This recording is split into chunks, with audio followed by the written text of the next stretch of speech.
Australia's business channel. This is Mediaweek.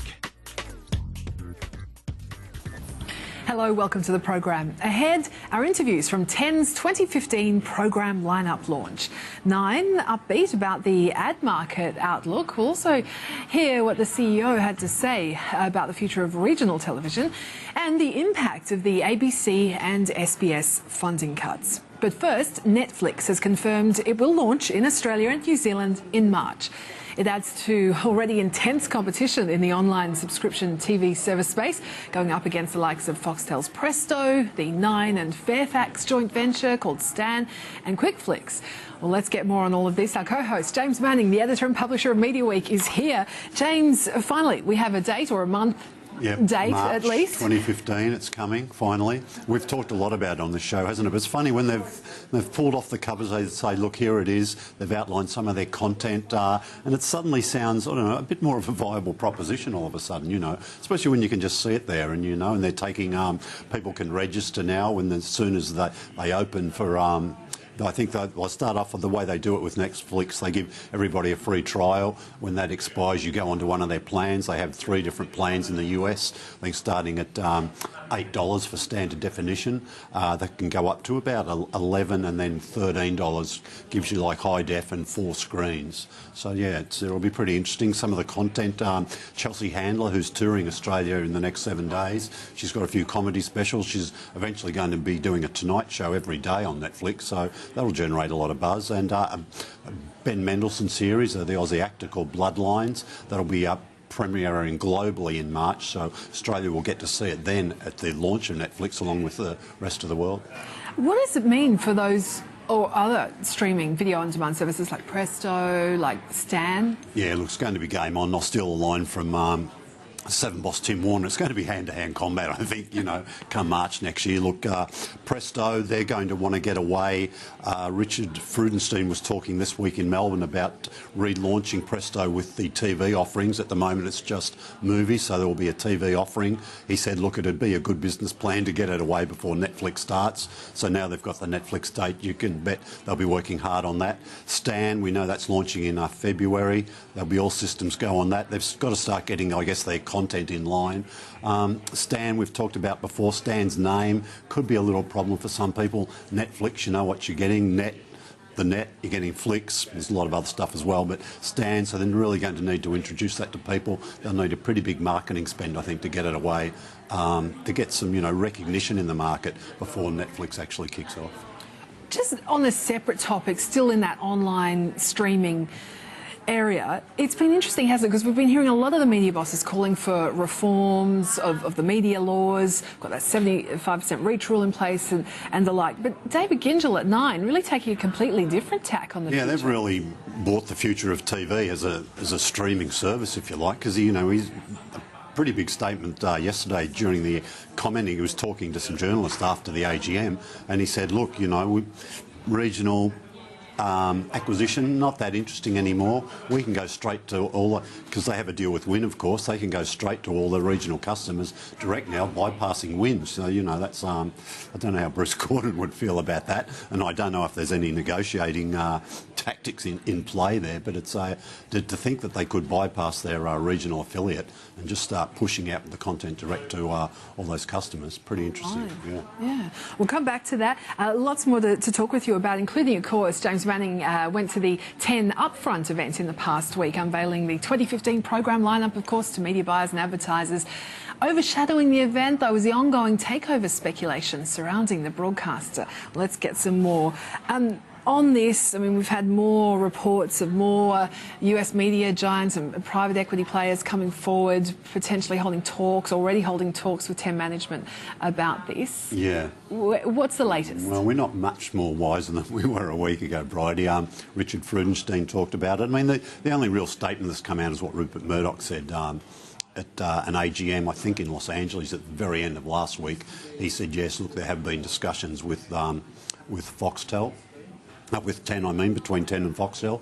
He really didn't give it any more detail than that. Richard Freudenstein pointed people to that discussion. So, yeah, look, we don't know a lot about that. A lot of people think a deal's been done. you know, and they're just working out the fine points. Would Foxtel get management rights over the channel? Some people seem to think it would, but I think the competition regulator would have a view on Foxtel actually having management rights, probably almost despite how much of a shareholding they had. One to watch. So yeah, it's going to be interesting how it plays out. And it was very interesting too to see you interviewing the 10 CEO Hamish McLennan. I tried to You get sure an did. answer. Let's have a listen to James's interview with the 10 CEO Hamish McLennan. Hamish, is as much interested in the sale process and the future ownership of 10, I guess, as there is in your new program for 2015. What can you tell us about what you've been up to? Well, look, James, as you know, there's a lot of speculation out there and we don't comment on speculation. Yeah. What can I say? Are you involved, though, I guess, in much of that, or do you sort of concentrate on running the business? Look, the easiest thing for me to say is that we don't comment on speculation out there. Yeah. Okay, all right. Well, I'll see how I go with asking you about the programming for 2015. It's a little bit easier. Yeah. You've had a bit of momentum, particularly since Easter, I guess, around the start of MasterChef. Yeah. That continued into Bachelor, I guess. What are you going to do to sort of, I guess, further those two properties and sort of build on that audience for 2015? Look, the most pleasing thing for us is that we said that from May onwards, our May reboot, as we call it, that we would focus on consistency in the schedule, launching new formats, and then bringing to life older ones. So MasterChef is a great example of us driving the ratings of that show, so we're up 30% year on year.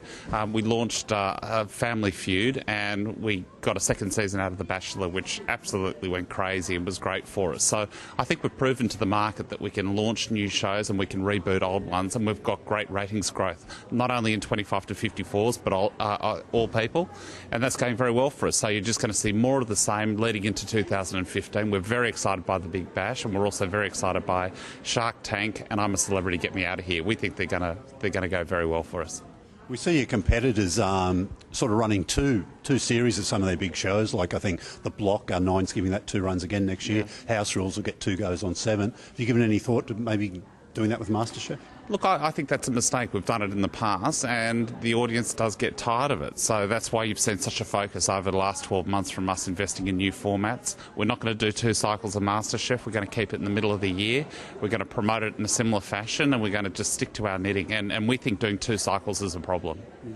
We've been speaking to you quite a lot in the past about some of the new sport. It's finally just around the corner. Yeah. The V8s and the Big Bash. Big Bash for its second year, of course, with you. What's been the response from the advertisers? You got some bookings in yet for those? Yeah, look, the advertiser inquiry has been terrific. So year on year with the Big Bash, we're up significantly in terms of the premium revenue that we're driving, and a lot of interest around our whole motorsport portfolio, anchored by the V8s, but we've got the F1s and we've got the MotoGP. So it's pretty exciting for us. Yeah. I mean, just had a quick look at the US ratings this week, and you've got probably nearly half of all the top comedies and US dramas on your schedule. Yeah. I guess, how do you feel that the prospects next year of getting some of those away to a similar dominance here? Well, look, we're promoting all of our shows better, and the ratings speak for themselves at the moment, and we do have the best US shows that are out there by and large. So we're really pleased about that. So with our ability to promote and market those shows, we're looking for good things next year.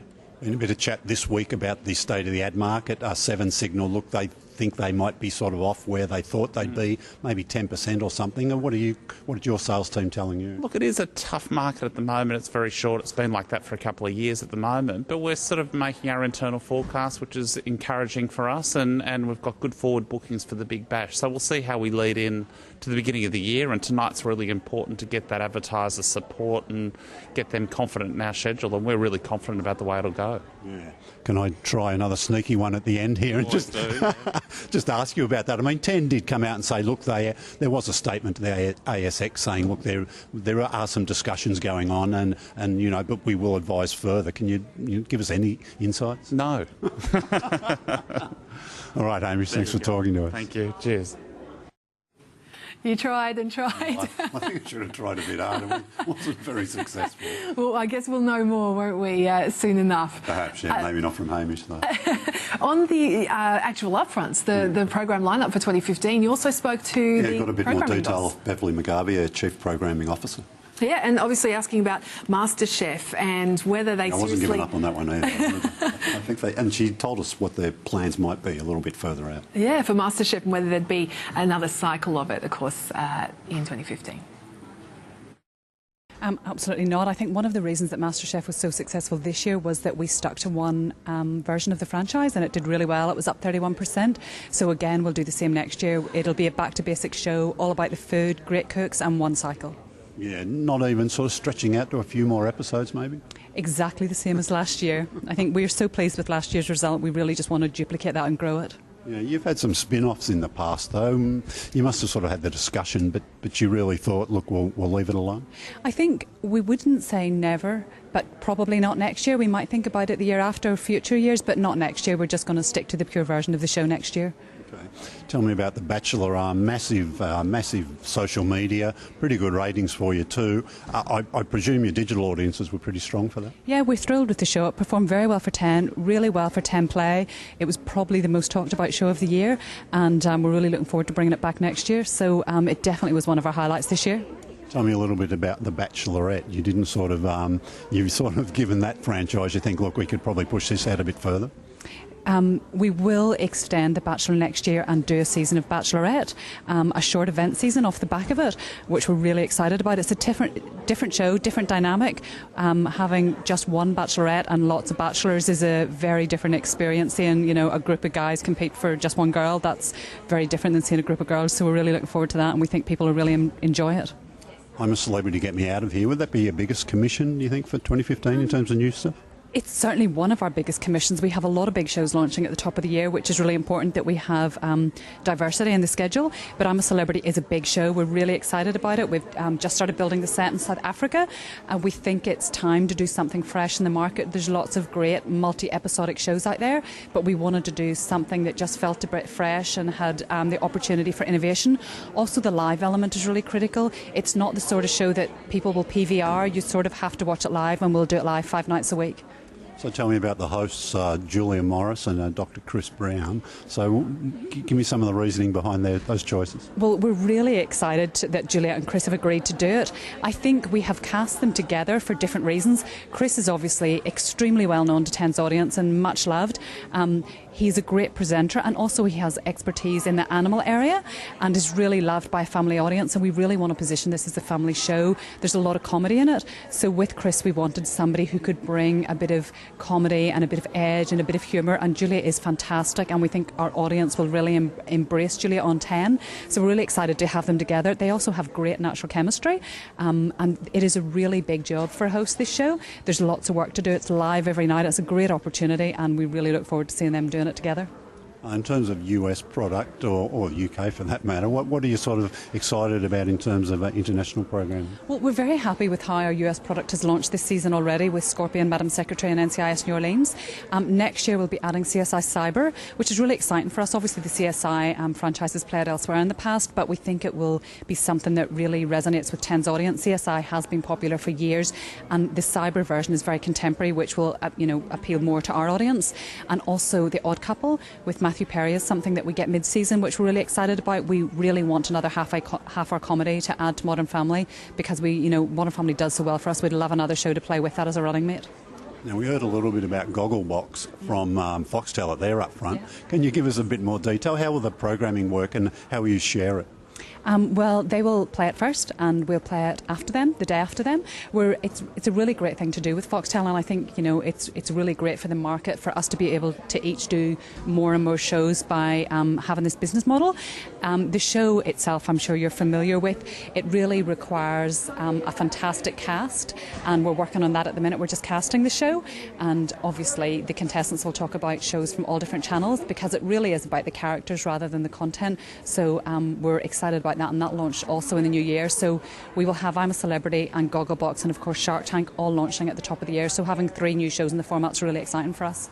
You answered one of my key questions there, that will they talk about shows on other networks? So that'll be quite interesting, won't it? Well, they'll talk about what they'll talk about, because it's an obdoc, and these are fixed rig cameras in people's houses, so they will talk about whatever they naturally talk about in the evening. So if they happen to watch shows on other networks, if they watch 10 shows, if they watch pay TV shows, we want that authentic feedback from what the people are actually saying. That's where you get the heart of the show and the humour, and so it will be authentic. So they'll talk about whatever they happen to genuinely be talking about. We know from the UK what kind of things lead the conversation, and news features quite prominently. People talk about news of the day and they spin that off into conversations about social issues. So it's actually broader than just TV.